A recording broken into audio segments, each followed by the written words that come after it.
दिल्ली, करुणा अनाथालय। सुबह के 5 बज रहे थे और उस अनाथालय में एक लड़की की आरती की आवाज गूंज रही थी। उस आवाज को सुनकर उस अनाथालय के मालिक, जिनकी उम्र लगभग 60 से 65 साल थी, वो मुस्कुराते हुए अपने बिस्तर से उठे और कमरे से बाहर निकले। फिर मंदिर की ओर बढ़ गए। उस लड़की की मीठी आवाज से उस अनाथालय के छोटे छोटे बच्चे भी जाग गए और वो लोग भी उठकर मंदिर में आ गए। राकेश तलवार, जो उस अनाथालय के मालिक थे, वो मंदिर पहुंचे और उस लड़की की आरती सुनने लगे, जो विष्णु जी की प्रतिमा के आगे गा रही थी।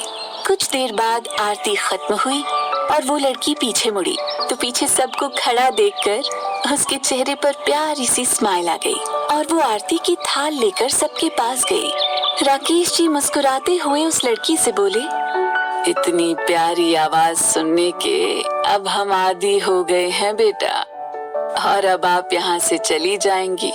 पता नहीं हम आपके बिना कैसे रहेंगे। जिसे सुनकर वो लड़की राकेश जी के गले लगते हुए बोली, बाबा मैं नहीं जाना चाहती, आप ही मुझे उन अनजान लोगों के पास भेज रहे हैं, मैं आपके बिना नहीं रह पाऊंगी। उसकी ऐसी बातें सुनकर राकेश जी उसे अपने सामने करते हुए प्यार से बोले, बेटा आपकी अच्छी परवरिश, अच्छी जिंदगी के लिए आपको खुद से दूर कर रहे हैं, वरना हम कभी आपको यहाँ से कहीं नहीं भेजते। वो लड़की ये सुनकर सुबकते हुए शिकायती लहजे में बोली, अच्छी परवरिश तो आप भी दे सकते हो बाबा, और जहाँ बात रही अच्छी जिंदगी की, तो मैं अच्छे से पढ़ाई लिखाई करूंगी और खूब पैसे कमाऊंगी, जिससे मैं आपका और इन सब बच्चों का ध्यान भी रख लूंगी। उस अनाथालय में और भी लड़कियां और बच्चे थे, पर राकेश जी के सबसे ज्यादा करीब यही लड़की थी। राकेश जी इस लड़की को बहुत मानते थे, उसे सगी बेटी से बढ़कर प्यार देते थे। राकेश जी उसकी बातें सुनकर उसे प्यार से समझाते हुए बोले, बेटा अभी आप इतनी कम उम्र में हमारा बोझ मत उठाइए, अब आप वहाँ अपनी जिंदगी खुल कर जीना और हमेशा खुश रहना। और सबसे बड़ी बात, आपने ही उस खानदान की बड़ी मालकिन की जान बचाई थी उस दिन रोड पर, जिस वजह से वो आपसे बहुत खुश हुई। और उन्हें जब पता चला कि आप उन्हीं के अनाथालय में रहती हैं, तो उन्होंने बिना देर किए हमसे आपके बारे में बात कर ली, ताकि वो अपनी जान बचाने की कीमत के बदले आपको अच्छी परवरिश दे सके। आप उन्हें पहली नजर में ही काफी पसंद आ गई बेटा। ये सुनकर उस लड़की को उस दिन मंदिर का वो हादसा याद आ गया। जब वो मंदिर से लौट रही थी, तब उसने एक बूढ़ी औरत को कार से टक्कर लगने से बचाया था। उस वक्त उसने ये नहीं सोचा था कि आगे चलकर वो बूढ़ी औरत ही उसकी जिंदगी ऐसे बदलने वाली थी। वहीं राकेश जी काफी प्यार से उस लड़की को समझा रहे थे कि तभी पीछे से किसी अधेड़ औरत की कर्कश आवाज आई, जो शायद उसी लड़की को ताने दे रही थी। वो औरत राकेश जी की बीवी सुनीता थी, जो उस लड़की को बिल्कुल पसंद नहीं करती थी, क्योंकि वो लड़की बाकी सभी वहाँ की लड़कियों से ज्यादा उनके पति के करीब थी, जो सुनीता को बिल्कुल पसंद नहीं आता था, और वो इसीलिए उस लड़की से नफरत करती थी, जबकि बाकी लड़कियों से वो अच्छा सलूक करती थी।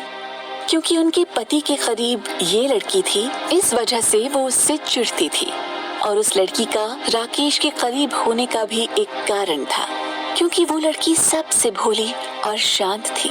वो कभी सब बच्चों या लड़कियों के जैसे जिद नहीं करती थी। वो राकेश जी की परिस्थितियों को समझती थी। ये भी एक वजह थी कि राकेश जी उसे ज्यादा मानते थे। तभी सुनीता गुस्से में उस लड़की से बोली, अगर सुबह सुबह ये नाच गाना हो गया हो, तो जाकर और सारे काम भी कर लो, क्योंकि अभी सुबह ही आ जाएंगे वो लोग जो तुम जैसी करमजली को ले जाएंगे। उस औरत की इतनी कड़वी बातें सुनकर उस लड़की की आंखों में आंसू आ गए, पर उसने कुछ नहीं कहा, बस मुस्कुराते हुए धीरे से बोली, जी अम्मा हम अभी जाते हैं। ये कहकर वो लड़की वहाँ से चली गई। वहीं राकेश जी गुस्से से अपनी बीवी को देखते हुए बोले, आपकी वजह से ही हम उसे दूर भेज रहे हैं। जब से वो लड़की आई थी तब से आपने उसे कभी चैन से जीने नहीं दिया। कम से कम जब वो जा रही है तब तो आप कुछ अच्छा बोल सकती हैं। सुनीता उनकी बात पर तमतमाते हुए बोली, वो मेरी कोई नहीं है तो मैं उससे कोई रिश्ता क्यों रखूं? आप मुझसे उसके लिए कोई अच्छाई की उम्मीद मत रखा करिए। ये कहकर सुनीता वहाँ से चली गई और राकेश जी लाचारी से उन्हें देखते रह गए। कुछ देर बाद सुबह के लगभग 10 बजे 2 शानदार लंबी कार और एक वैन करुणा अनाथालय के बाहर रुकी। पहली कार के ड्राइवर ने जल्दी से बैक साइड का डोर ओपन किया और उसमें से एक 70 साल का बूढ़ा आदमी निकला, जिन्होंने एक सफारी सूट पहन रखा था। तो वहीं कार की दूसरी तरफ से एक 60 साल की औरत निकली। उनको देखकर ऐसा लग रहा था कि वो अपनी जवानी में काफी खूबसूरत रही होंगी। तभी दूसरी कार से एक आदमी जिसकी उम्र 49 से 50 साल थी, जिन्होंने बिजनेस सूट पहन रखा था, वो निकले और उन्हीं के साथ एक 45 साल की औरत भी निकली। वो उस आदमी की बीवी लग रही थी। वहीं वैन से उनके गार्ड्स बाहर निकले जो उनके आसपास खड़े हो गए। उनमें से बूढ़े आदमी का नाम परितोष ओबेरॉय था। वो वेल रेप्यूटेड कंपनी सिग्मा और ओबेरॉय ग्रुप के हेड थे। ऐसा माना जाता था कि इन दोनों कंपनीज की ईयरली टर्नओवर अरबों में थी, जो काफी ऊंचे मुकाम पर थी। वहीं उनकी पत्नी देविका ओबेरॉय जो फीमेल हेड थी और उनके इकलौते बेटे शिशिर ओबेरॉय कंपनी के चेयरमैन थे, जो इस समय अपनी बीवी बिपाशा ओबेरॉय के साथ खड़े थे। वो सब अंदर की ओर आए। उन्हें लेने सुनीता और राकेश जी आए। वो सब एक दूसरे से बहुत गर्मजोशी और प्यार से मिले। भले ये लोग बड़े खानदान के थे, पर इनके अंदर जरा भी घमंड नहीं था। ये सबको एक नजर से देखते थे। राकेश जी मुस्कुराते हुए परितोष जी से बोले, परितोष जी, आपसे मिलकर खुशी हुई। अंदर आइए ना, आपकी बदौलत ही तो आज ये अनाथालय है। परितोष जी ने मुस्कुराते हुए कहा, ये आप कैसी बातें कर रहे हैं? हमने तो बस कुछ रुपयों की मदद की है, इसे संभाला तो आपने है। उनकी बात पर सब मुस्कुरा दिए। सभी को राकेश जी लिविंग एरिया में ले आए और सभी को बैठने के लिए कहा। सुनीता चाय नाश्ता लाने चली गई। सुनीता इतने बड़े और रईस खानदान को नाराज नहीं करना चाहती थी, इसलिए वो उनकी खातिरदारी में कोई कमी नहीं रखना चाहती थी। वहीं सभी हॉल के सोफे पर बैठ गए। फिर देविका जी राकेश जी से बोली, हमारी बच्ची कहाँ है? दिख नहीं रही कहीं। कहीं ऐसा तो नहीं है कि आप अपने वायदे से पीछे हट रहे हैं? उनकी बात पर राकेश जी हंसते हुए बोले, नहीं नहीं, हम भला कहाँ छिपाएंगे उनको, वो भी आती होंगी और हमें अपना वायदा याद है। उनकी बात पर सब मुस्कुरा दिए। ओबेरॉय फैमिली एक नामी गिरामी फैमिली थी। इनकी फैमिली में परितोष जी के इकलौते बेटे शिशिर ओबेरॉय थे, जिनके भी बस 2 बेटे थे। वहीं देविका जी, जिसकी जान उस लड़की ने बचाई थी, उन्होंने इस बारे में पता लगाया था और उन्हें जब से पता चला कि वो लड़की उन्हीं के अनाथालय की थी, तो देविका जी ने घर में सभी से बात की और फिर उन्होंने बताया कि वो उस लड़की को अपने घर में लाना चाहती थी। अपनी जान बचाने के बदले में वो उसे अच्छी परवरिश देना चाहती थी। उनकी ये बात जब सबने सुनी तो वो भी मना नहीं कर पाए, क्योंकि उनकी बातों को कोई नहीं टालता था। इस वजह से अगले ही दिन उन्होंने अनाथालय के मालिक राकेश जी से बात की और उनसे सारी बातें बताई, जिसके बाद फिर राकेश जी भी उनकी बात नहीं टाल पाए, क्योंकि वो भी चाहते थे उस प्यारी लड़की को अच्छी परवरिश मिले। इसलिए उन्होंने उन सबको दूसरे ही दिन आने के लिए कह दिया। अनाथालय खुद ओबेरॉय खानदान का था, जिस वजह से उन्हें शक की कोई गुंजाइश नहीं थी कि वो उसकी अच्छी परवरिश नहीं करेंगे। उन्हें इस बात का पूरा यकीन था। तभी परितोष जी ने अडॉप्शन के सारे पेपर वर्क को पूरा किया। राकेश जी ने भी अडॉप्शन पेपर पर साइन कर दिए। फिर सुनीता सभी के लिए चाय नाश्ता लाई। सभी ने चाय का कप अपने हाथ में लिया और तभी उन्हें किसी के पायल की आवाज सुनाई दी और सब ऊपर सीढ़ियों की ओर देखने लगे। तो वहाँ सीढ़ियों से लगभग 19 साल की लड़की अपनी पलकें नीचे झुकाए धीमे कदमों से नीचे आ रही थी। वो लड़की दिखने में काफी खूबसूरत और मासूम सी थी। होंठ बिल्कुल किसी गुलाब की पंखुड़ी जैसे थे।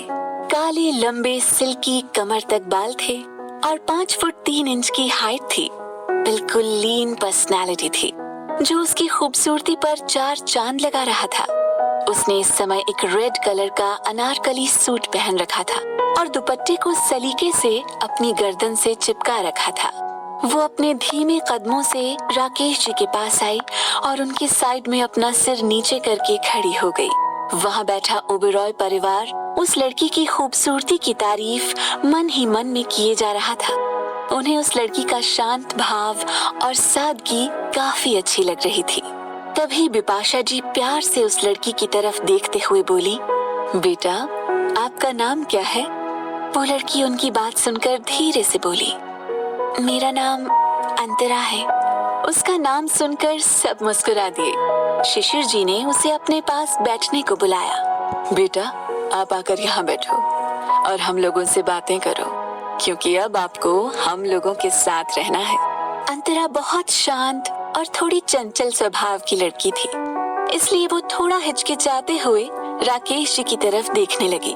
तो राकेश जी ने हाँ में इशारा किया तो अंतरा उनके पास जाकर बैठ गई। सब उसकी घबराहट को समझ रहे थे, क्योंकि ऐसे नए लोगों के साथ खुद को ढालना थोड़ा मुश्किल था। सभी उससे बहुत अपनेपन से बात कर रहे थे, उसे परायों जैसा एहसास नहीं होने दे रहे थे।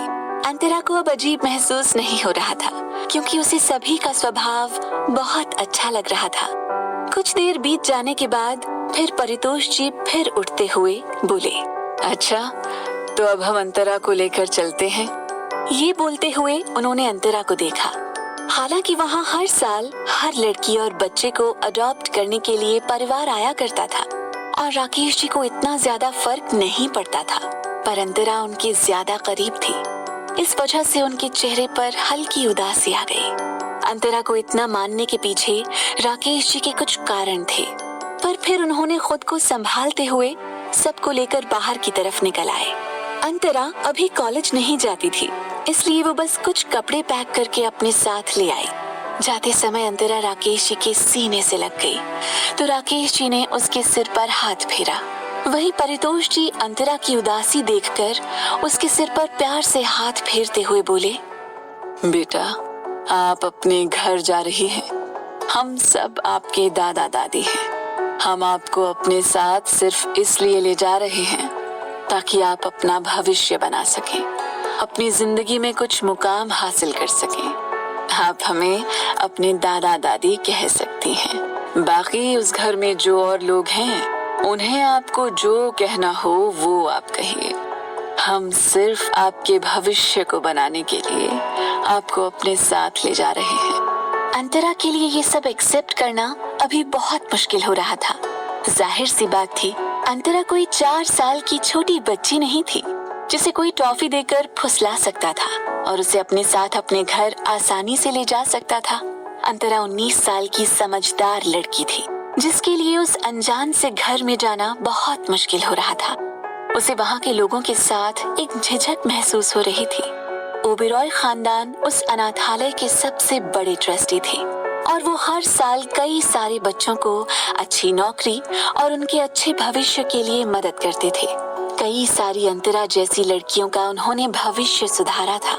ओबेरॉय खानदान ने अंतरा को अपनी बेटी के तौर पर कभी अडॉप्ट नहीं किया था, बल्कि उन्होंने तो उसे देविका जी की जान बचाने के बदले एक अच्छी लाइफ देने के लिए अपने पास रखने की बस अडॉप्शन की फॉर्मेलिटी पूरी की थी। वहीं अंतरा का मकसद वहां जाने का सिर्फ इतना ही था कि वो सिर्फ पढ़ाई करके अपने दम पर एक एनजीओ खोल ले, जिससे कि वो अपने जैसे सभी अनाथ बच्चों को उनका अच्छा भविष्य दे सके। और अपने इसी मकसद को सोचते हुए अंतरा सबके साथ कार में बैठकर अपनी जिंदगी के नए सफर की ओर बढ़ गई। कैसा होगा अंतरा का नया सफर? अब क्या मोड़ लेगी अंतरा की सिंपल सी लाइफ? आगे की कहानी जानने के लिए सुनते रहिए वजह तुम हो।